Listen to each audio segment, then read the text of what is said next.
Tiba saatnya kita akan mendengarkan firman Tuhan. Dan judul khotbah saya adalah di manakah Tuhan saat kita menderita. Sekali lagi, judul khotbah saya adalah di manakah Tuhan saat kita menderita. Saudara yang kekasih, kita harus jujur mengakui bahwa ini adalah pertanyaan yang kita pernah alami atau kita pernah bertanya kepada Tuhan. Pada waktu mungkin penderitaan kita alami, penderitaan yang sangat amat kita tidak sukai, yang kita tidak harapkan, atau penderitaan yang berlangsung dalam kehidupan kita yang secara manusia tidak ada pengharapan. Saya pernah ada di satu titik di dalam kehidupan, pada waktu situasi itu terjadi di dalam hidup saya, sepertinya Tuhan tidak ada. Sepertinya saya memanggil-manggil Tuhan di dalam kehampaan. Pada waktu saya berseru, Tuhan tolong, tapi saya tidak melihat pertolongannya saat itu terjadi dalam hidup saya. Dan itu yang saya rasakan. Seperti Tuhan, di manakah engkau? Apakah ini pertanyaan yang salah? Ini bukan pertanyaan orang yang skeptis. Orang skeptis itu adalah orang yang melihat baru percaya, saudara. Ya. Melainkan ini adalah pertanyaan hati yang terluka. Ya. Artinya terluka di sini ada situasi dan keadaan tetapi tidak ada jalan keluar. Coba kita buka di Mazmur 13 ayat 1 dan 2.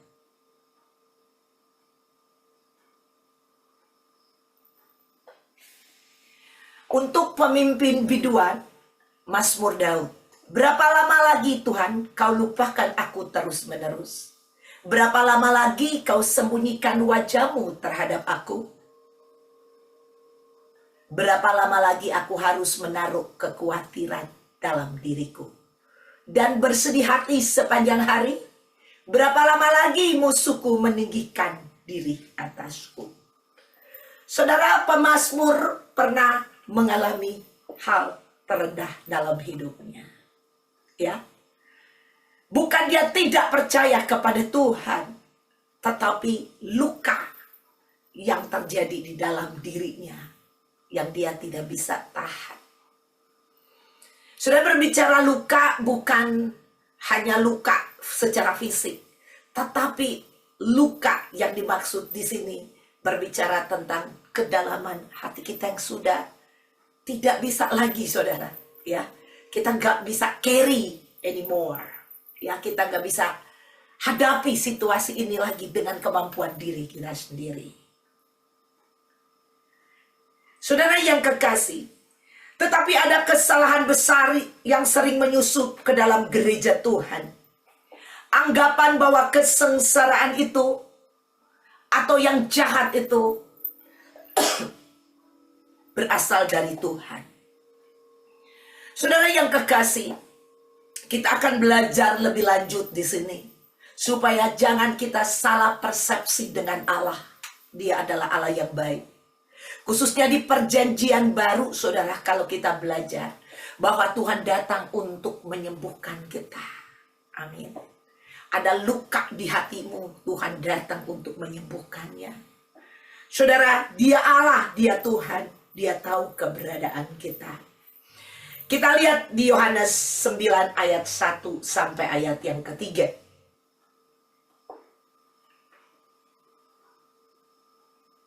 Waktu Yesus sedang lewat, ia melihat seorang yang buta sejak lahirnya. Murid-muridnya bertanya kepadanya, Rabi, siapakah yang berbuat dosa? Orang ini sendiri atau orang tuanya? Sehingga ia dilahirkan buta. Jawab Yesus, bukan dia dan bukan juga orang tuanya. Tetapi karena pekerjaan Allah harus dinyatakan di dalam dia.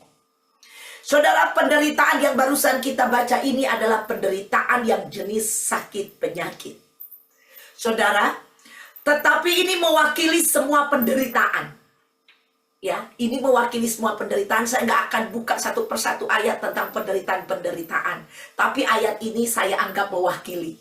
Ya, ada orang buta, saudara.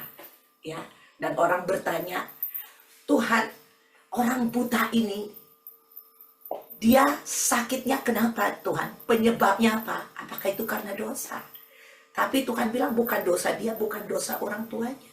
Tetapi ini terjadi supaya kemuliaan Tuhan dapat dinyatakan. Saudara, ini berbicara tentang apa? Tentang semua penderitaan itu ada jalan keluar supaya Tuhan dimuliakan. Penderitaan bisa berbicara, tadi saya katakan, penyakit, bencana, ketidakadilan yang terjadi di dalam kehidupan kita. Ya, mungkin Anda kehilangan sesuatu atau terjadi pengkhianatan ya di dalam dirimu. Atau yang lain-lain. Atau Anda mengalami krisis ekonomi di dalam kehidupanmu. Atau Anda mengalami ya situasi keluarga yang seperti neraka. Saya mau katakan kepada kita semua, Tuhan mau menyatakan kemuliaannya di dalam diri Anda dan saya. Saudara, bukan salahmu, bukan salah orang tuamu. Jadi penderitaan ini ada di dunia ini, saudara. Ini berbicara bahwa penderitaan memang sudah ada di dalam dunia ini. Ini bukan berbicara Tuhan mempergunakan orang dikasih sakit penyakit dan Tuhan mau menyatakan kemuliaannya. Saudara, Tuhan yang jahat kalau kayak begini. Ya, sedangkan di perjanjian baru berbicara Allah Maha Kasih. Amin. Dia datang bukan untuk menghakimi, tetapi dia datang untuk menyelamatkan dunia. Ada amin, saudara yang kekasih? Ya. Nah, kalau Anda melihat secara gamblang, secara pikiran yang normal, saudara, sebentar ya. Sebentar, soalnya ya. Secara pikiran normal, saudara, Anda akan melihat itu, oh, ini Tuhan kasih penyakit ini. Tuhan kasih penderitaan ini. Supaya kemuliaannya dinyatakan. Itu seperti aja Tuhan lagi use kita. Lagi mempergunakan kita untuk kemuliaannya dinyatakan. Tapi mempergunakan kita secara menderita. Saudara, adakah seorang bapak di dunia ini dikatakan, kalau anaknya meminta roti, dia memberikan ular kepadanya? Saudara, masakan seorang bapak, misalnya dia seorang dokter yang hebat, dia menyuntik kanker kepada anaknya, dan dia sesudah anaknya menderita, apalagi ini orang buta sejak lahir, saudara, ya, dan diberikan suntikan itu, dan dia katakan, oke, habis dia suntik, dia bilang, supaya bapak ini menjadi terkenal, supaya orang tahu bahwa bapak bisa menyembuhkan kanker. Saudara, Tuhan tidak pernah melakukan itu untuk anak-anak yang dikasihi. Ya. Tapi Tuhan, dia datang sebagai Allah penyembuh. Ya, jadi kita harus melihat segala sesuatu, semua, saudara, ayat-ayat firman Tuhan, kita harus lihat dari kacamata perjanjian baru. Ya, saudara yang kekasih, jadi kalau kita lihat 3,5 tahun pelayanan Tuhan Yesus, dia menyembuhkan orang-orang sakit, bahkan orang gak makan, dia bikin mujizat 5 roti 2 ikan. Benar, dia kasih makan 5.000 orang. Dia bilang, mereka ini kalau mereka pulang, saudara, dengan tidak makan, mereka bisa pingsan di jalan, bisa terjadi sesuatu buat mereka. Dia pikirkan itu, yang manusia terkadang tidak memikirkan itu. Terkadang kita cuek sama kehidupan kita, tapi Allah berpikir untuk kita, dan Allah memberikan jalan keluar buat kita, saudara. Ada amin. Dia Allah yang baik. Haleluya. Kita lanjutkan ke ayat berikutnya.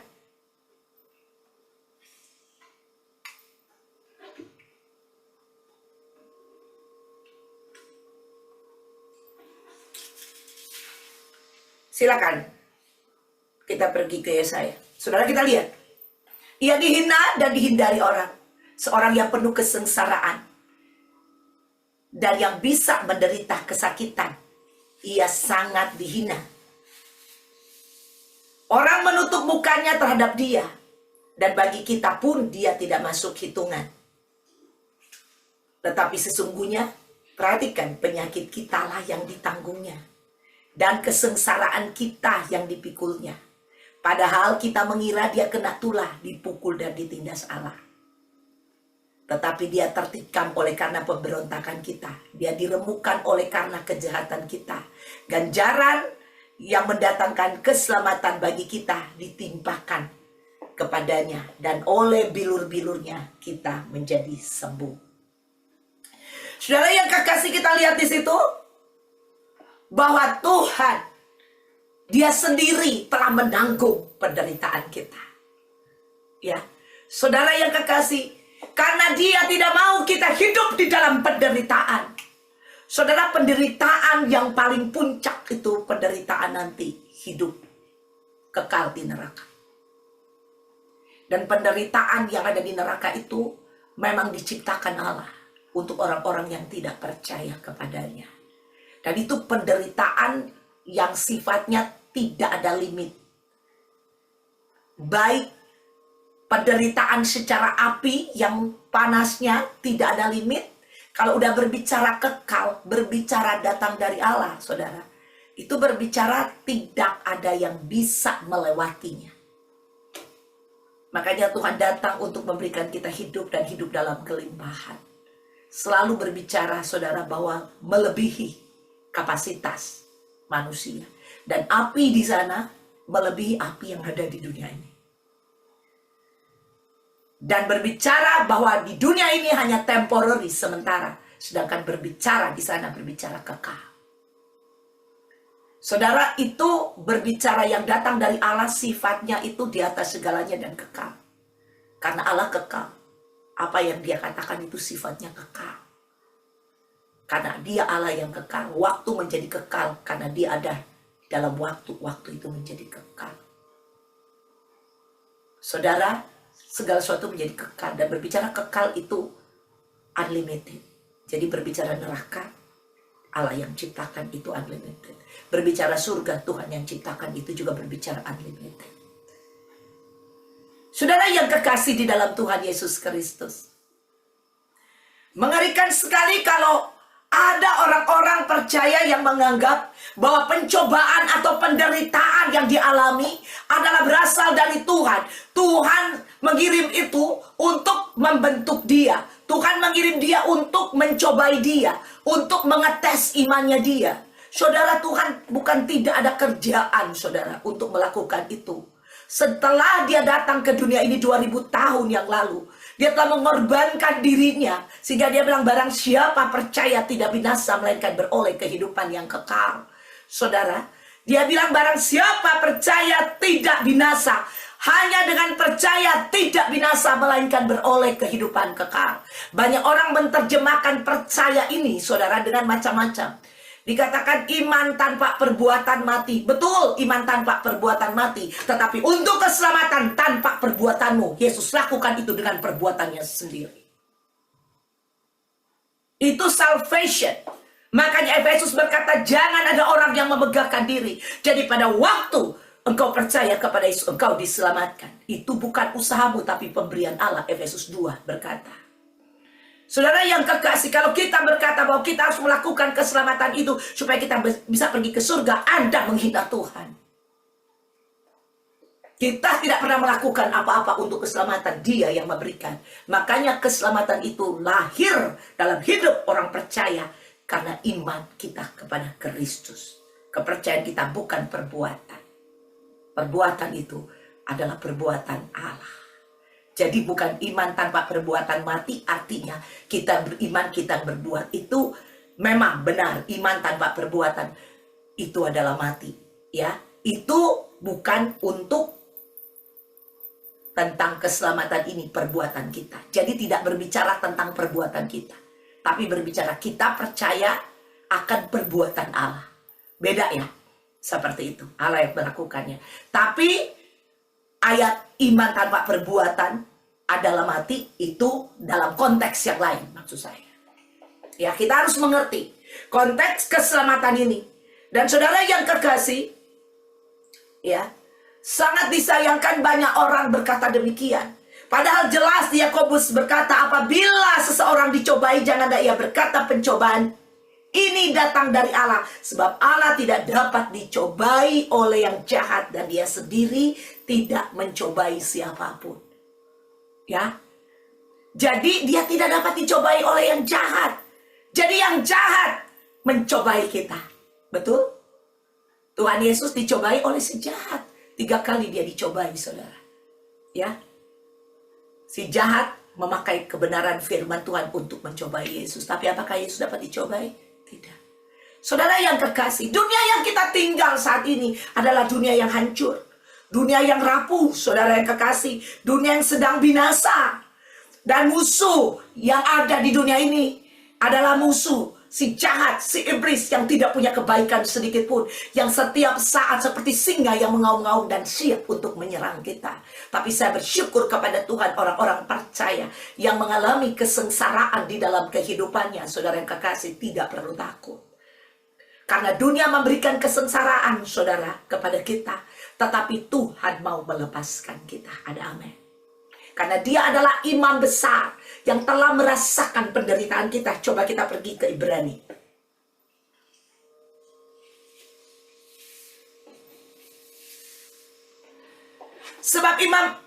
Ibrani 4 ayat 15. Sebab imam besar yang kita punyai bukanlah imam besar yang tidak dapat turut merasakan kelemahan-kelemahan kita. Sebaliknya sama dengan kita, ia telah dicobai, hanya tidak berbuat dosa. Haleluya. Bisa lihat di situ? Ya. Dia merasakan. Dia merasakan, imam besar kita, dia merasakan. Karena dia tahu apa itu pencobaan. Karena dia pernah dicobai. Dia tahu apa yang kau rasakan. Itulah sebabnya pada waktu kita berseru kepadanya, saudara kekasih. Saudara, dia tahu. Bukannya dia tidak tahu, dia tahu. Seperti yang saya katakan tadi, waktu saya berseru kepadanya, seolah-olah seolah-olah, tetapi itu bukan yang sebenarnya. Ya, kadang-kadang perasaan kita ini, saudara, merasakan itu yang tidak sebenarnya, yang tidak seharusnya.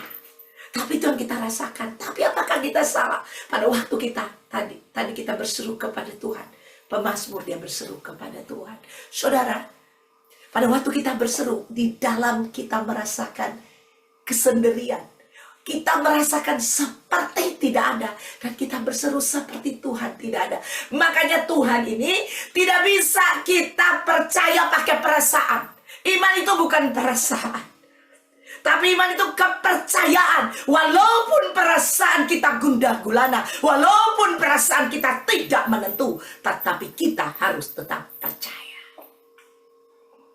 Dan saudara, di tengah-tengah ketidakpercayaan, seseorang tidak akan mengubah keadaan, saudara. Makanya kita harus tetap percaya. Ada amin. Memilih untuk percaya, walaupun tidak ada dasar untuk berharap. Abraham tetap berharap juga kepada janji Allah. Saudara, kita harus tetap percaya dan berharap kepadanya satu-satunya. Pada waktu kita mengalami penderitaan ini, saya nggak tahu penderitaan yang kau alami ada di stage mana, ya, tingkat berapa. Ya, mungkin Anda sendiri yang tahu mengukur. Kalau tingkatannya ada 10, mungkin Anda bilang penderitaan saya ada di tingkat 9. Ada di tingkat 8, tingkat 7, tingkat 6, atau tingkat 1, saudara. Tetapi, saudara yang kekasih, percayalah bahwa imam besar kita telah merasakannya. Dia tahu. Dia telah mengalaminya. Rasa di sini artinya dia pernah dicobai. Dia pernah mengalaminya. Dan kalau berbicara penderitaan fisik, Tuhan Yesus dia pernah mengalaminya pada waktu dia akan disalib. Dia tahu apa itu luka.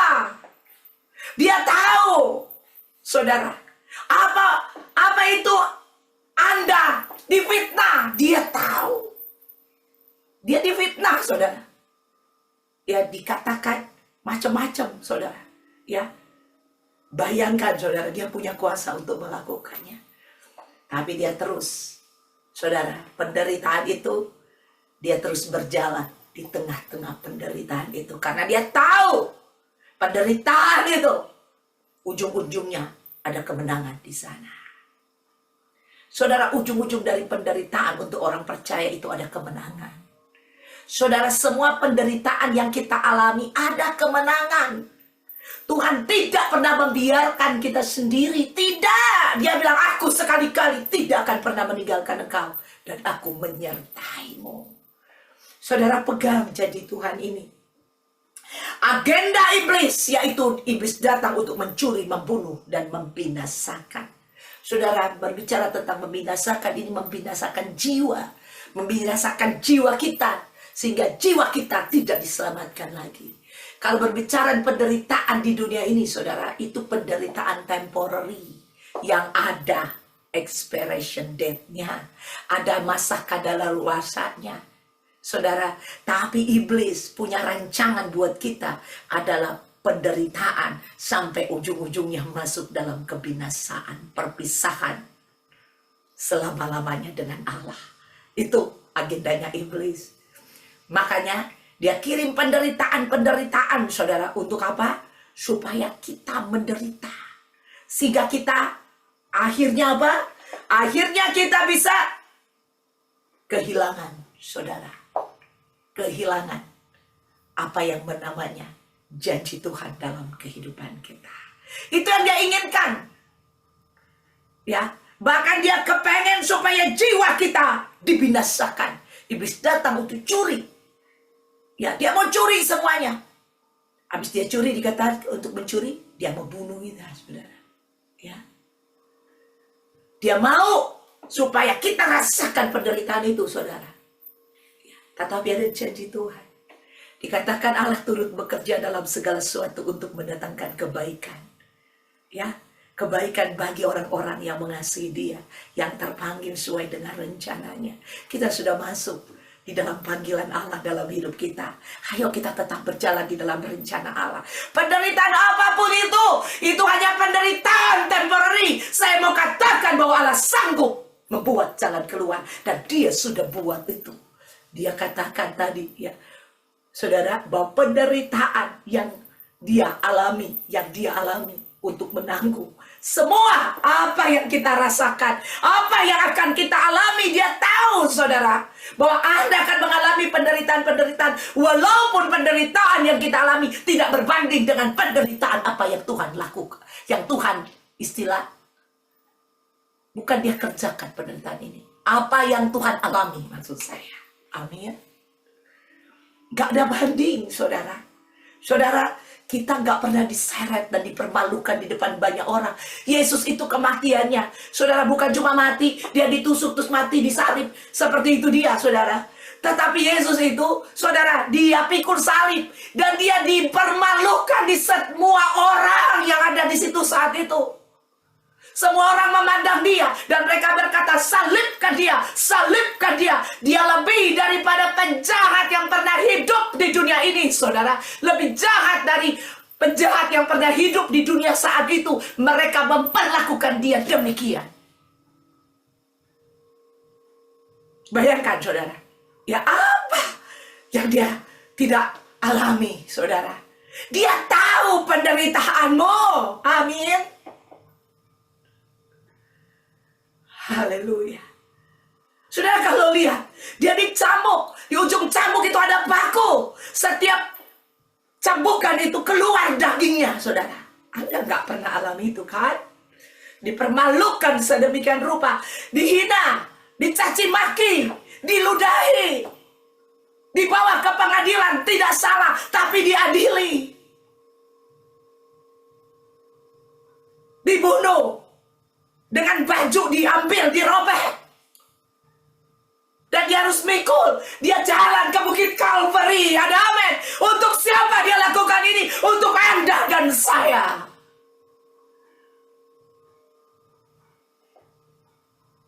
Karena Dia mengasihimu dan saya. Masih sanggupkah kita bilang, Tuhan kirim penderitaan-penderitaan itu bagi kita? Masih sanggupkah kita bilang, Tuhan kasih penyakit buat kita? Tuhan kasih, saya nggak makan supaya mau menguji iman saya.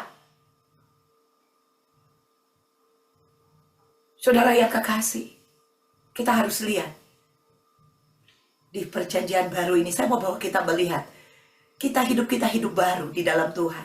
Cara berpikirnya juga harus baru, saudara.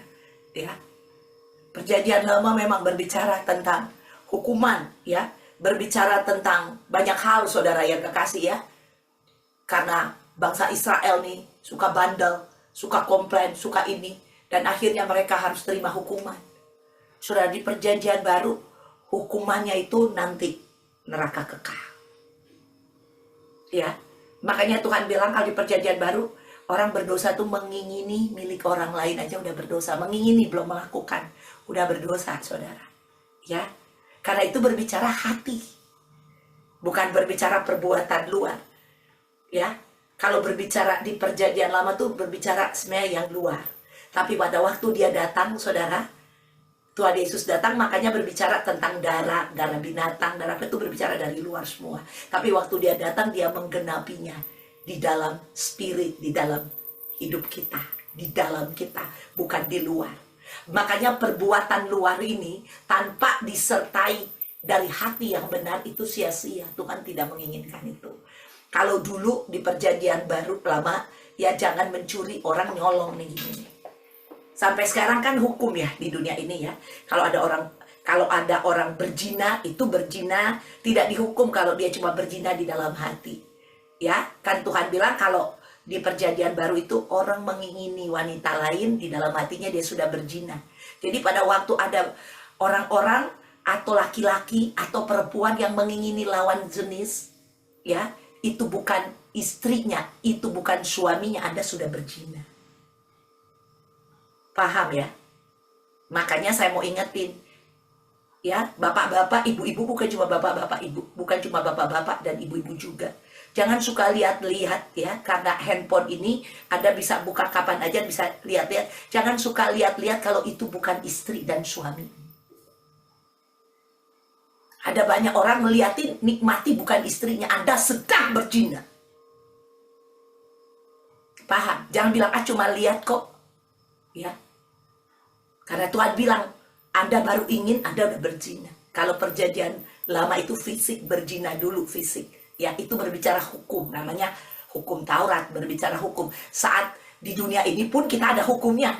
Di Amerika, di Indonesia ada hukumnya. Kalau Anda curi, Anda dihukum. Betul apa enggak? Ya, Anda dihukum. Karena mereka melihat fisik, mereka nggak tahu hatimu. Tapi kalau Tuhan diukur pakai hati. Kita diselamatkan mengaku dengan mulut, percaya dalam hati. Kita diselamatkan bukan perbuatan. Ada amin. Makanya di perjanjian baru dari dalam itu keluar perbuatan yang benar. Ada amin. Itu bedanya, saudara yang kekasih, ya. Seperti itu. Hati-hati, ya. Kita anak-anak Tuhan semakin hati-hati.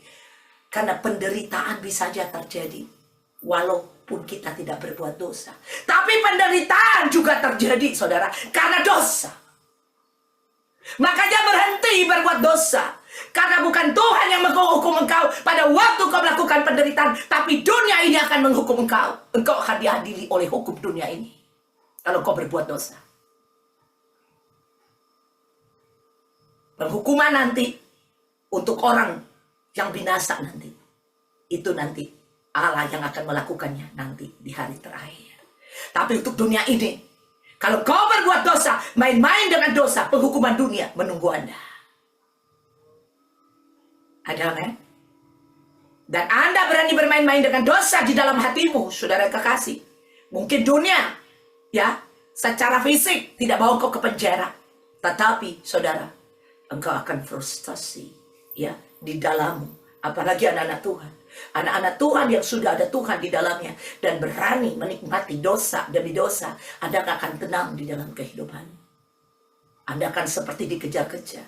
Tapi kalau ada orang yang tidak pernah merasakan ini, dia berbuat dosa, dia udah gak merasa dikejar, dia udah gak merasa apa-apa, saudara, itu hati-hati. Itu bisa saja terjadi karena Anda sudah jauh meninggalkan Tuhan, udah terbiasa. Tapi kalau ada orang sejak terima Tuhan, orang itu tidak pernah bertumbuh. Orang itu, ya, saudara yang kekasih, selalu kehidupannya di dalam daging dan daging dan daging. Ini iman dia kepada Kristus pada waktu dia percaya ini bisa dia tidak pernah beriman sungguh-sungguh menerima Tuhan Yesus. Karena orang yang beriman sungguh-sungguh yang sudah menerima Tuhan Yesus, dia akan bertumbuh. Walaupun mungkin kelihatannya satu ada yang lambat, ada yang lebih cepat, yang Tuhan mau harus bertumbuhnya harus sesuai dengan waktunya. Waktu tiba menuai kita harus ada yang dituai. Ya. Tetapi mungkin ada yang lambat, saudara. Ya. Tetapi Anda sedang bertumbuh. Mungkin Anda pernah jatuh, tapi Anda bangkit lagi dan Anda bertumbuh. Tapi kalau orang tidak bertumbuh, Tuhan bilang dari buahnya lah kamu akan dikenal. Amin. Bagaimana dia mau berbuah kalau dia nggak bertumbuh? Ada amin? Ya. Saudara yang terkasih, perlu sekali ini kita memperhatikan langkah-langkah kehidupan kita. Ayat berikutnya kita lihat.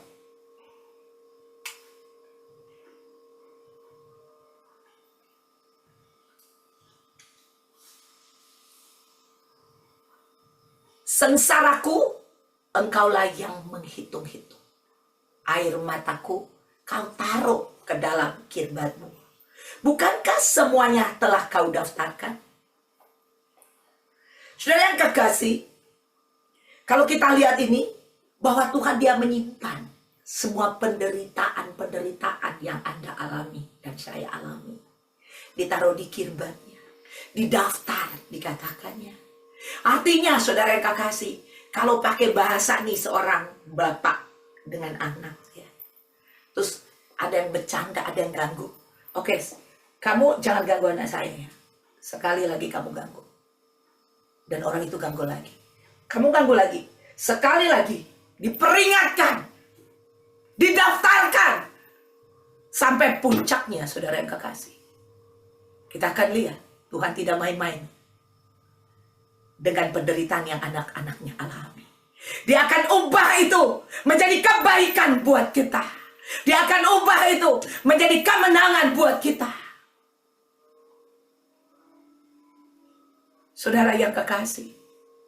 Dan kalau ada penderitaan yang kita buat sendiri, kita bertobat, saudara.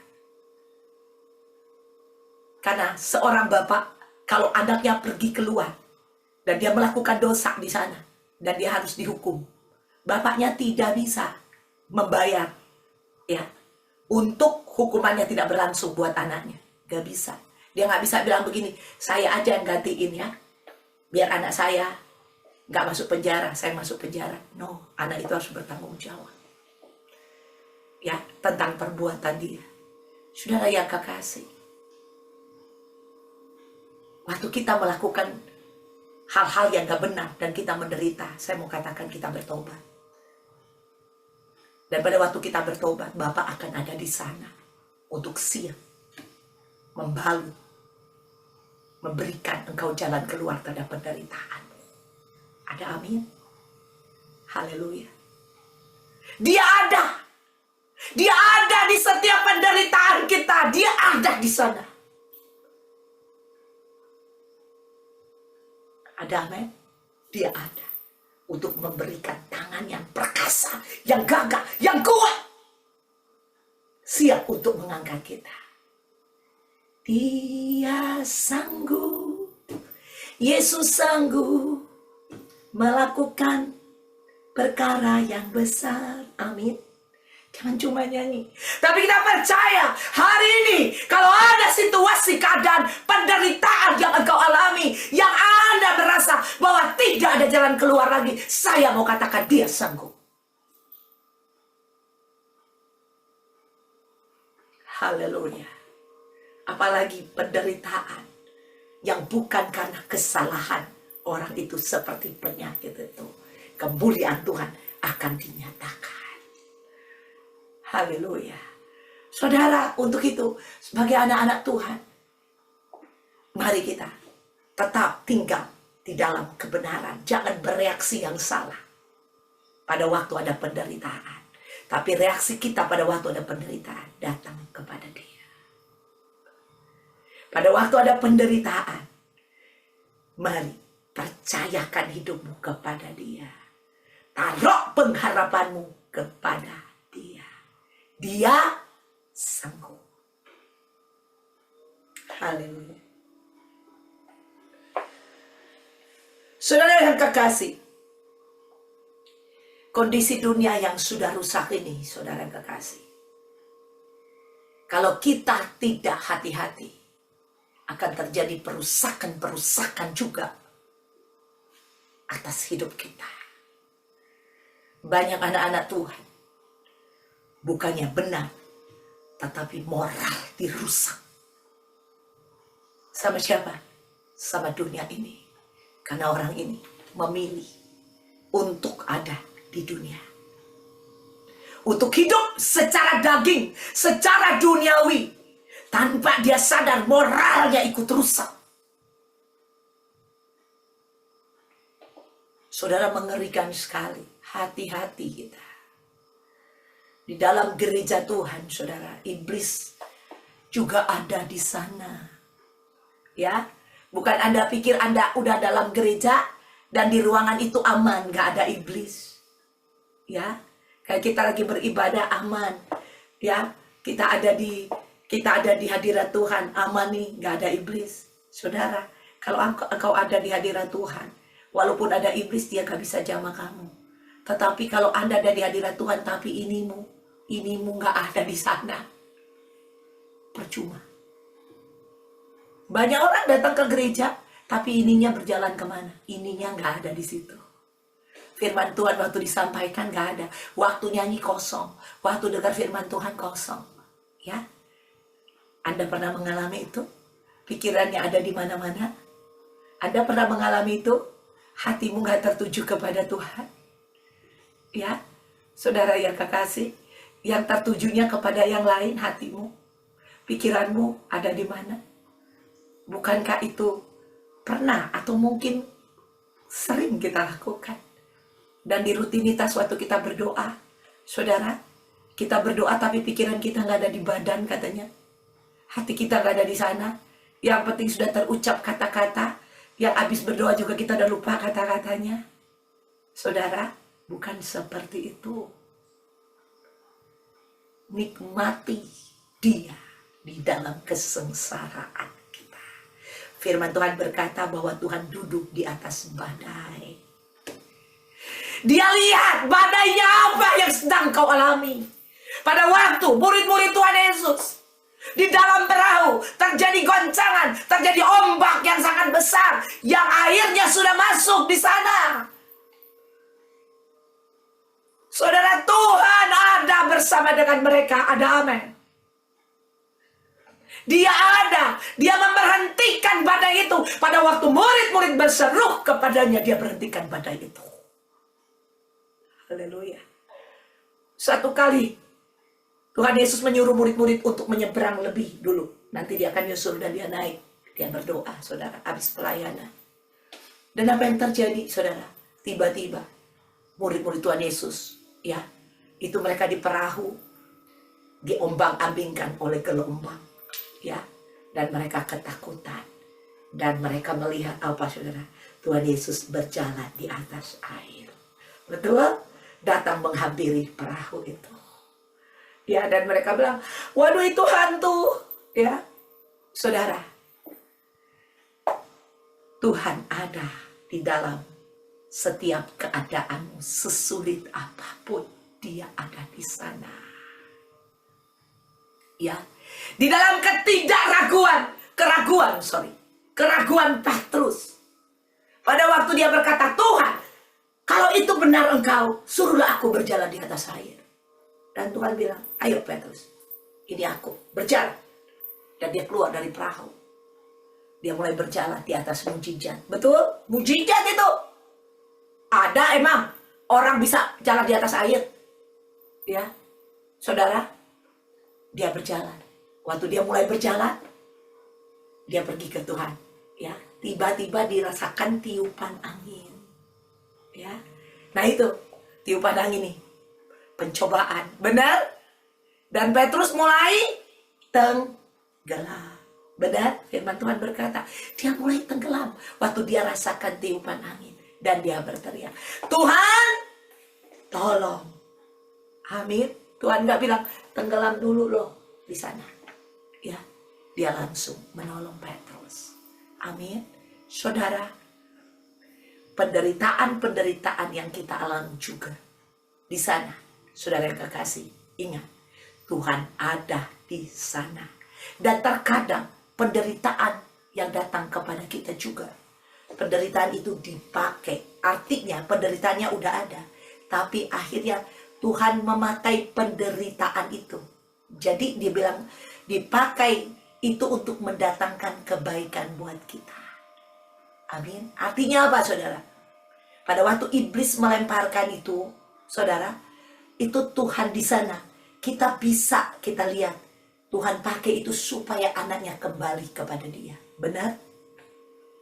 Dia pakai situasi itu yang iblis lemparkan atau perbuatan kita supaya kita benar-benar percaya ada dia di sana. Hanya dialah satu-satunya penolong kita yang sungguh. Ya, tidak ada yang lain. Makanya kita lihat pada waktu orang ada penderitaan, larinya langsung, yang nggak pernah berdoa langsung datang kepada Tuhan, doa 10 kali sehari. Betul? Ya, Tuhan pakai itu. Makanya dibilang Tuhan pakai itu untuk mendatangkan kebaikan bagi kita. Amin. Jadi Anda jangan cuma pikir, oh supaya sakit kita disembuhkan, ya supaya kita nggak ada uang dapat uang.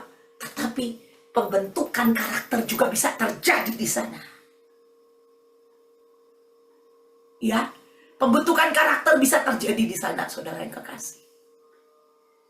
Tapi bukan berarti Tuhan biarkan dan pembentukan karakter jadi dulu rasa kapok lu dulu, lu hancur dulu, lu ini dulu gitu loh. Seperti itu dia. Saudara yang kekasih, terkadang kenapa penderitaan itu jadi lama di kita? Ya. Kenapa, saudara yang kekasih? Suatu hari ada orang-orang datang kepada Tuhan dan berkata bahwa Tuhan,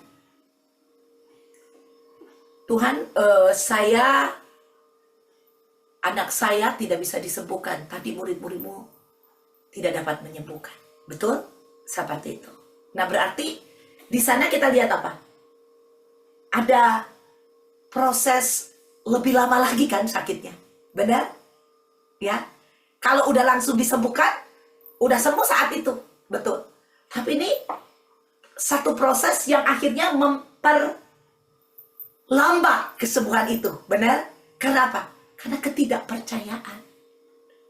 Ya, ketidakpercayaan ini membuat proses itu, penderitaan itu terjadi longer atasmu, lebih panjang lagi atas hidupmu. Anda pernah ngerti ini? Ya, hati-hati. Ya, kita harus berbalik, harus percaya. Makanya pada waktu ada penderitaan, kalau Anda mengalami luka berat, Anda mengalami kesengsaraan penderitaan, saudara, Anda harus memilih datang kepada Tuhan sedini mungkin. Jangan sampai udah parah baru datang. Karena di situ dipertaruhkan iman kita, kepercayaan kita kepada Tuhan. Ada amin. Di situ dipertaruhkan pengharapan kita itu kemana.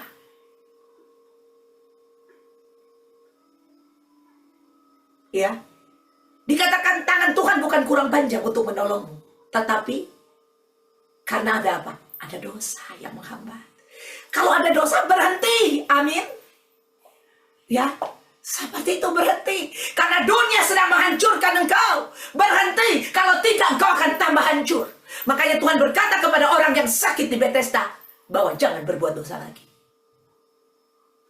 Ingat di kolam Bethesda, kalau berbuat dosa lagi, penyakit ini akan lebih parah kepadamu. Ya, bukan Tuhan tidak dapat menyembuhkan, tapi Dia tidak bisa berbuat sesuatu kalau kita tidak menginginkan itu. Kita tidak datang kepada Dia. Maka Dia bilang, berserulah kepadaku, mintalah maka kamu akan menerima, carilah maka kamu akan mendapat, ketoklah maka pintu akan dibukakan bagimu. Dari kitanya perlu bereaksi yang benar. Ada amin. Saudara yang kekasih, hati-hati, karena serangan si jahat sewaktu-waktu bisa menyerang kita. Dan dia tidak pandang bulu, dia tidak pandang waktu, dia tidak pandang rohanimu setinggi apa, dia nggak pandang rohanimu serendah apa, dia nggak pandang itu. Waktu dia mau nyerang, dia serang aja. Dia nggak lihat ini Tuhan, ya, dia nggak lihat, oh ini Tuhan nih, ini Yesus nih Tuhan, datangnya dari sorga, dia dilahirkan dari Roh Kudus, dikandung dari Roh Kudus. Kalau dia mau serang, dia serang aja. Ya. Jadi jangan Anda mengandalkan, aduh gua udah tingkat pendeta nih. Ya, gua udah tingkat nabi nih. Kalau dia mau serang, dia serang aja. Ya. Saudara mau nggak ada tingkat nabi, nggak ada tingkat pendeta, nggak ada tingkatan-tingkatan ya. Yang ada adalah hubunganmu dengan Tuhan harus beres. Bukan statusmu. Oh, karena ini pendeta, saya ringankan deh iblis. Jangan serang. Kan dia pendeta, dia habis khotbah. Hatimu harus benar. Ada amin. Ya, kalau hatimu nggak benar, bisa jadi pencobaan itu kita alami. Ya, saudara. Pencobaan itu adalah apa, saudara? Kita terpancing di dalam kita. Ya, waktu kita terpancing di dalam kita akhirnya bukan sungguh-sungguh percaya, tapi kita malah menjauh daripada dia. Hati-hati. Hati-hati, kondisi dunia ini tidak baik-baik saja. Tidak baik-baik saja. Ya, kondisi dunia ini sedang menghancurkan kita. Haleluya. Jadi sekali lagi, jangan Yesus dikambing hitamkan atas penderitaan yang terjadi. Dia adalah penolong kita yang setia. Haleluya. Berikutnya kita pergi 2 ayat lagi, Roma 8 ayat 28. Kita tahu sekarang bahwa Allah turut bekerja dalam segala sesuatu untuk mendatangkan kebaikan bagi mereka yang mengasihi Dia, yaitu bagi mereka yang terpanggil sesuai dengan rencana Allah. Ya, Dia bekerja, tadi saya sudah katakan, di dalam segala sesuatu. Ya, di dalam penderitaan Dia bekerja untuk mendatangkan kebaikan buat kita. Ya, jadi kebaikan itu bukan hanya jalan keluar Dia kasih sama kita, tetapi Dia juga mau di tengah-tengah penderitaan ada pertumbuhan rohani di sana. Ya, kalau cuma secara fisik Dia kasih jalan keluar, ya udah, kasih jalan keluar. Yang sakit kanker disembuhkan, habis sembuh lu pergi lagi. Ya, habis sembuh dari sakit, udah buat dosa lagi. Ya, aduh Tuhan berkati usaha saya nih, udah hampir anjlok. Tuhan berkati Tuhan supaya bisnisnya tercapai. Kira bisnisnya dapat, lu lupa sama Tuhan. Benar? Tetapi Allah turut bekerja dalam segala sesuatu, termasuk penderitaan, untuk mendatangkan kebaikan. Ada amin? Haleluya. Jadi jangan cuma lihat-lihat kebaikan biar gua sembuh, supaya ada jalan keluar, usaha gua maju. Udah ini, tetapi terlebih daripada itu, pembentukan karakter kita. Ya, manusia spiritual kita Tuhan mau dibangun di sana. Sehingga kita nggak main-main lagi. Haleluya. Ayat yang terakhir, kita buka di Roma 8 ayat 18. Sebab aku yakin bahwa penderitaan zaman sekarang ini tidak dapat dibandingkan dengan kemuliaan yang akan dinyatakan kepada kita. Haleluya. Tadi saya sudah katakan penderitaan ini di dunia ini ada waktunya expire. Ada waktunya berakhir. Ada masa kadaluarsanya. Haleluya. Ya. Jadi Anda harus ingat, waktu dalam penderitaan ada masa kadaluarsanya. Tetapi, saudara, penderitaan-penderitaan yang dialami, yang kita alami itu nggak ada bandingnya, saudara. Sudah, saya akan tutup dengan, ini bukan cerita, tetapi dengan satu pengertian tentang kebenaran firman Allah. Saudara, firman Tuhan tadi berkata bahwa tidak ada bandingnya penderitaan yang kita alami ini dengan kemuliaan yang akan kita terima. Saudara, nanti kemuliaan yang akan kita terima itu kemuliaan yang kita bisa nikmati secara sempurna. Di dunia ini kita manusia terbatas. Kita nggak bisa tampung kemuliaan Allah secara penuh. Ya, saudara, kalau Allah berkata kepada kita, misalnya Tuhan bilang begini, ada firman Tuhan. bahasa roh, nubuatan. Semua itu, apapun itu yang ada, itu akan berlalu, ada masa selesainya. Tetapi kasih itu tinggal tetap. Karena dikatakan bahwa kita ini bernubuat pun itu tidak sempurna. Nanti suatu hari saya akan ajarkan ini. Kenapa kok tidak sempurna sedangkan nubuatan itu datang dari Allah? Karena sebenarnya kitanya ini yang terbatas tidak bisa menampung kesempurnaan dari nubuatan yang Allah berikan dalam hidup kita. Saudara, joy yang Allah berikan tidak bisa menampung. Karena itu terlalu dahsyat di dalam hidup kita. Makanya semakin orang mempunyai keintiman dengan Allah, dia akan bisa merasakan the joy of the Lord is my strength. Sukacita Tuhan itu, sukacita dari Roh Kudus itu adalah kekuatanku. Tetapi ada banyak orang gak bisa rasakan itu. Ini tergantung berapa besar keintimanmu dengan Allah, berapa dekatnya, berapa banyak kualitas hidupmu kau pertaruhkan di sana, berapa banyak waktumu kau pertaruhkan di sana, berapa banyak prioritas yang kau taruhkan di sana. Saudara paham? Makanya terkadang kita bilang, kok itu orang itu kok bisa ya? Kok gua? Saudara, intimasi dengan Tuhan ini sangat menentukan segala-galanya. Semakin Anda intim dengan, semakin Anda dalam dengan Dia. Dan Anda semakin bisa merasakan artinya kebahagiaan di dalam Tuhan. Sukacita, pengharapan, apapun itu. Semakin Anda mempertaruhkan segala-galanya di sana, semakin Anda bisa melihat atau bisa menampung itu.